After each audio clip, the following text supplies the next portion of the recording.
It's hot out there, but let's blow them off the line of scrimmage. For thine is the kingdom, and the power, and the glory.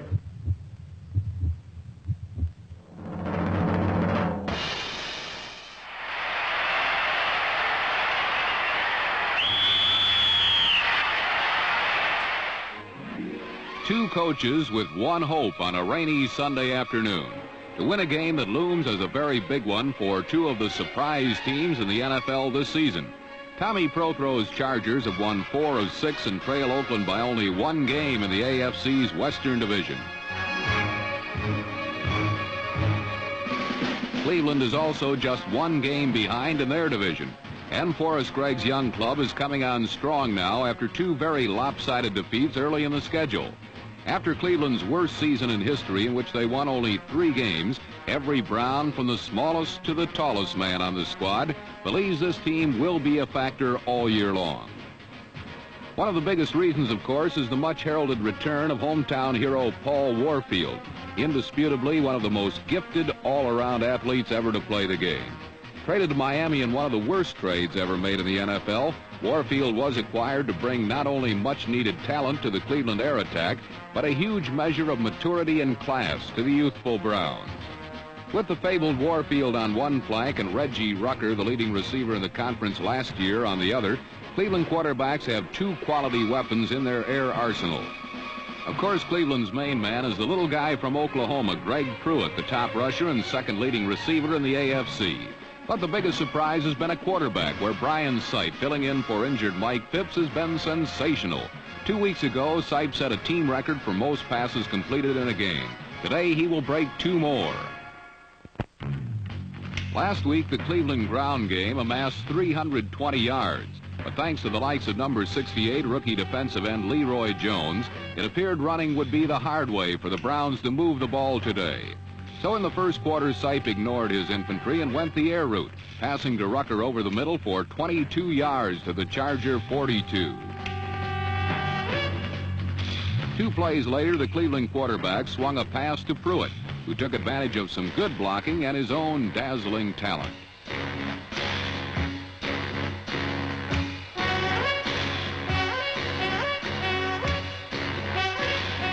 "19 yards further into Charger territory, Sipe continued to use Pruitt on passes and quick pitches as the Browns moved goalward against the San Diego defense.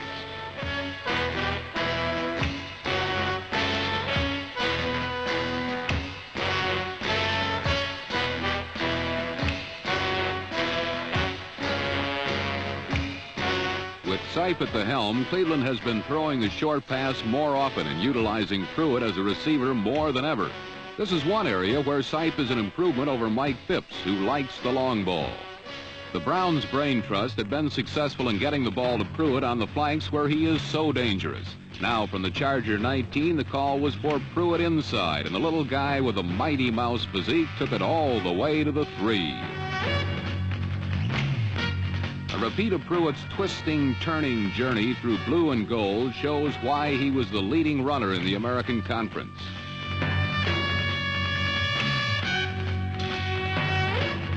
Two plays later, Brian Sipe rolled right and passed over the outstretched arm of Danny Colbert.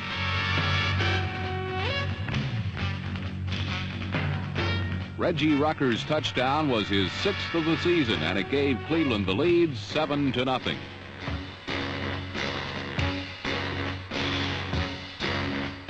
On a repeat of the touchdown in super slow motion, let's pay closer attention to Brian Sipe, the Beach Boy from Southern California who once led the entire nation in passing when he played for Don Coryell at San Diego State, fits the mold of former Cleveland quarterbacks Frank Ryan and Bill Nelson. Like them, he is a brainy, gutsy player who depends on heart and guile rather than a strong throwing arm. But Sipe hits a high percentage of his short and medium-range passes. And more as the season progresses, he looks like Ryan and Nelson, a winner.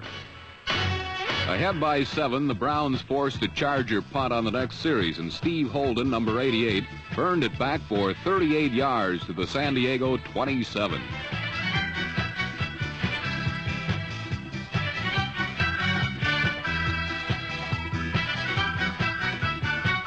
Holden was the collegiate hotshot that was supposed to make Cleveland fans forget about Paul Warfield.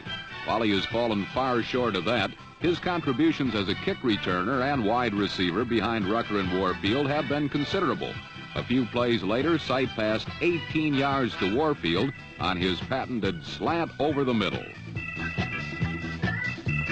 Sipe was now in the midst of a passing spree which would see him complete 12 straight, a new team record. Now Cleveland coiled for another score. It came when Pruitt, following superb blocking from Forrest Gregg's pet project, a much improved offensive line, slipped into the end zone for Cleveland's second touchdown of the first quarter.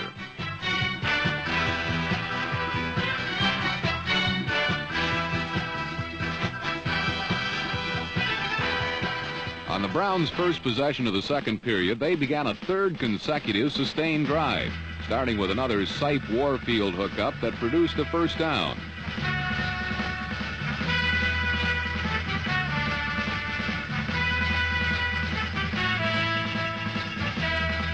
No one in football runs the down and out as precisely as Paul Warfield. Here again, Sipe relied mostly on Greg Pruitt on sweeps, pitches, and passes. Note the blocking of number 30, fullback Cleo Miller, a perfect complement of the backfield with the exciting Pruitt.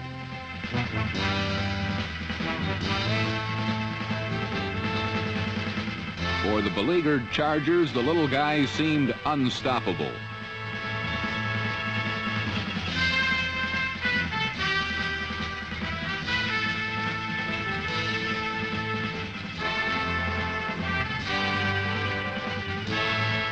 But not quite, for in the vernacular of the men who play it, Pruitt got gamed, and that great equalizer, the leg injury, struck the tiny superstar.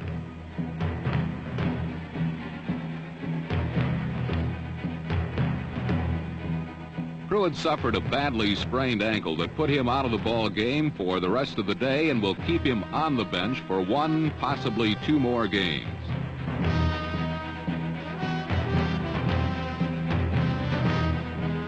For the Browns, it was a devastating blow. In just a quarter and a half, Pruitt had already gained a total of 100 yards. Also injured on the very next play was Cleveland's fine fullback, Cleo Miller. Thus ended the Browns' frontal attack for the rest of the half, and with just 2 minutes showing, the Chargers finally came to life.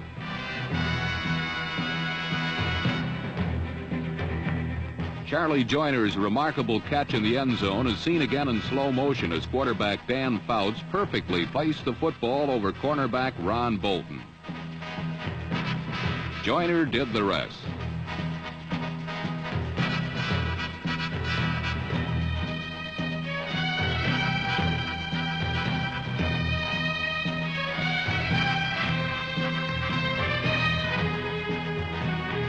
Several plays later, San Diego had the ball again, and again the Fouts-Joyner combo produced a big play. Last week, Fouts and Joyner teamed for an 81-yard play to beat Houston. This moved Fouts up to the second-ranked passer in the conference, while Joyner leads in total yards gained receiving. He's averaging over 23 per catch. The trade of Joyner for Coy Bacon has to rate as a good one for Tommy Prothro. The former Bengals' long journey over the middle brought the ball to the Cleveland 11 with time in the half running out. Here, Tom Darden, the AFC leading interceptor, almost ended the Charger drive. It was disastrous for Cleveland that Darden didn't make the interception, for with just 18 seconds showing, Fouts handed the ball to Don Woods, who surprised the Brown defense with a pass.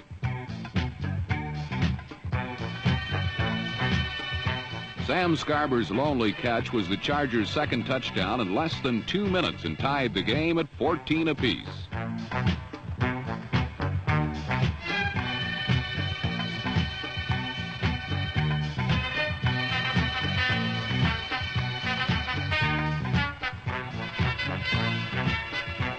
For San Diego, it was a remarkable comeback. For 28 of the 30 minutes in the half, they had been badly outplayed, totally overshadowed by Brian Sipe and particularly Greg Pruitt. Now, shockingly, suddenly, it was a tie ball game. With an entire half of football remaining, the momentum clearly belonged to the Chargers. The Browns' game breaker, Greg Pruitt, was out of the game with his injured ankle. his sensational first-half heroics gone for naught. As Cleveland left the field at the half, their prospects appeared as bleak as the stormy weather brewing over Lake Erie.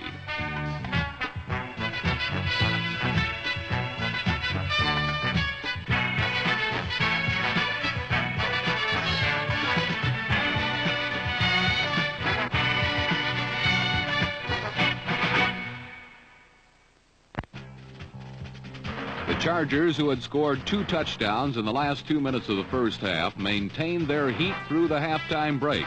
And on the passing of Dan Fouts, moved deep into Cleveland territory on their first possession of the new half.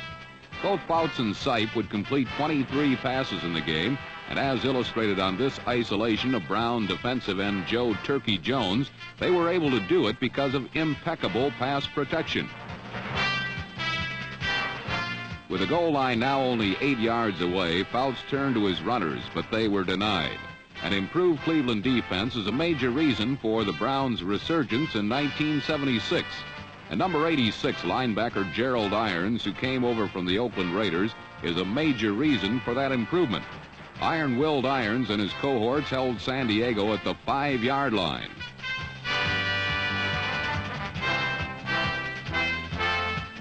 The Chargers were forced to try a field goal, which was successful as Ray Wersching hit from 22 yards out. San Diego had now scored 17 points in 7 minutes and had turned a 14-0 deficit into a 17-14 lead.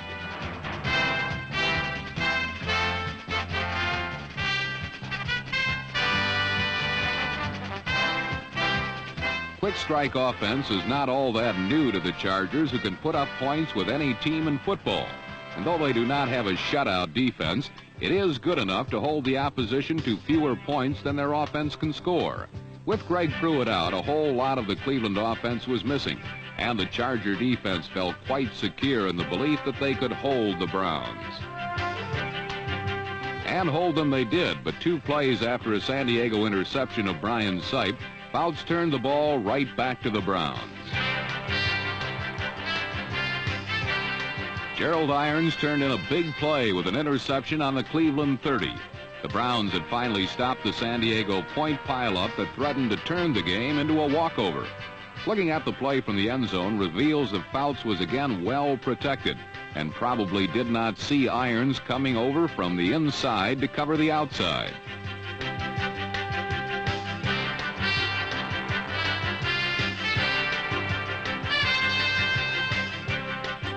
Irons' interception kept San Diego from further running up the score, but the Browns still trailed and were again unable to move, so the Cleveland defense took matters into its own hands.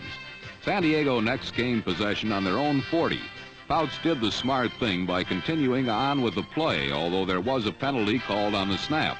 He was thinking the penalty would be called against Cleveland, but he put the ball right into Cleveland middle linebacker Bob Babbich's hands. At the time, no one could be sure who the penalty was on. For Babbich, it was a classical sweet revenge touchdown.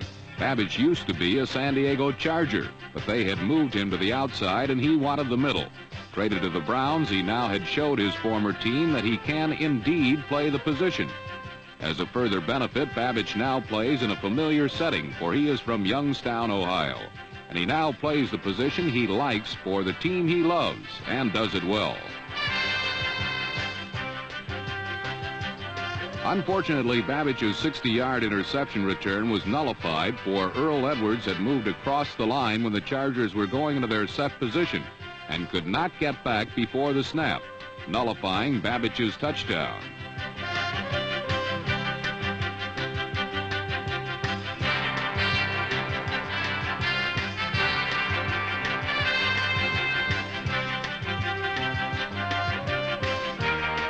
The Cleveland defense had almost given the Browns the lead, something that their Greg Pruitt-less offense could not deliver to this point. But on the series following Babbich's almost, Brian Sipe got hot again. Sipe now began a streak of 8 straight completions to go with his earlier streak of 12 and would finish the day 23 for 28, an 82% completion percentage, his 3rd Browns record in the last 3 weeks. Having Paul Warfield and his patented post pattern back in Cleveland has helped. He is almost unstoppable on it. On the play, the Browns send tight end Oscar Rohn, number 81, across the middle, taking a linebacker out of the area to give Sipe a clean line to Warfield.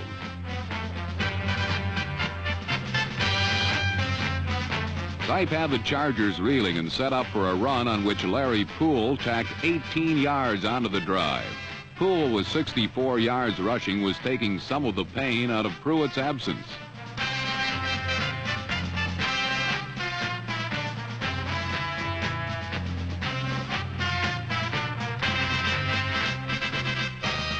Then it was back up top for two more passes, with Sipe first getting Poole for 19 yards.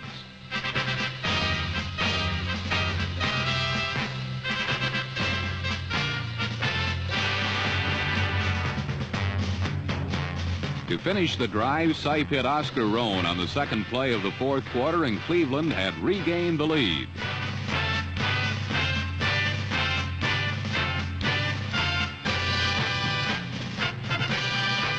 It was a beautiful drive, a drive that could have reminded Cleveland fans of the great Autogram. Well, it might, for Sipe's two new records in the game had belonged to the great Cleveland quarterback of the 40s and 50s. Cleveland now led 21-17, but with over 14 minutes to go, their lead was anything but safe.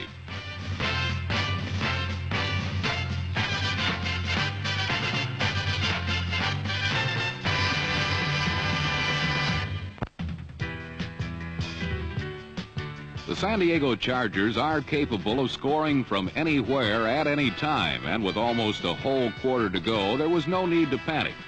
There was, however, a need to worry about a Cleveland defense that, aside from that San Diego 7-minute splurge, completely contained the Chargers.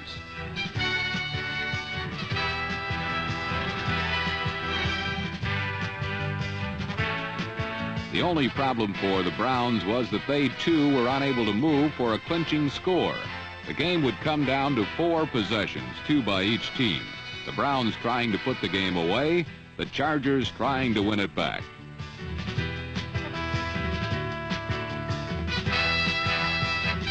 On the Browns' 2 possessions, Sipe moved Cleveland close enough for 2 field goal tries.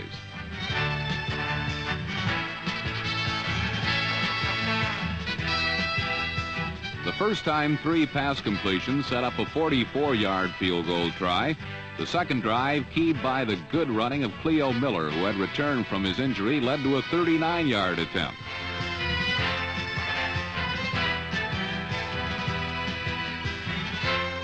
Unfortunately for the Browns, Don Cockroft missed both attempts, and though Cockroft felt downright down, the official who called one kick no good felt downright silly.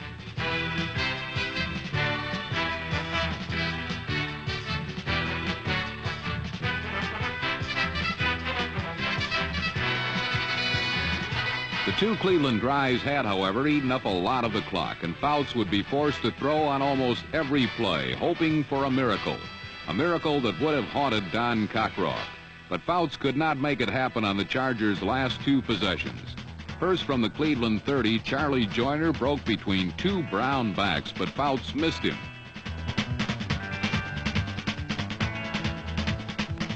Then again from the 30, Dwight McDonald was open, but Fouts' pass hung up too long, and Clarence Scott knocked down San Diego's last chance.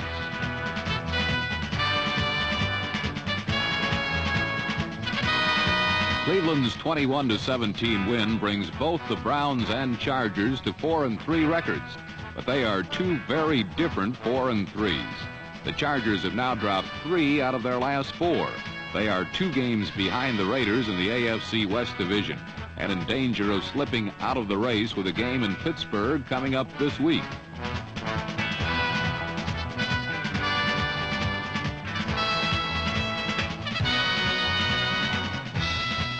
The Browns, on the other hand, have now won 3 straight, and they trail Cincinnati by just 1 game in the AFC Central Division. If Forrest Gregg didn't look thrilled about the Browns' win over the Chargers, perhaps it's because he was already thinking 1 week ahead. This Sunday, the Browns meet the Bengals in a first-place showdown.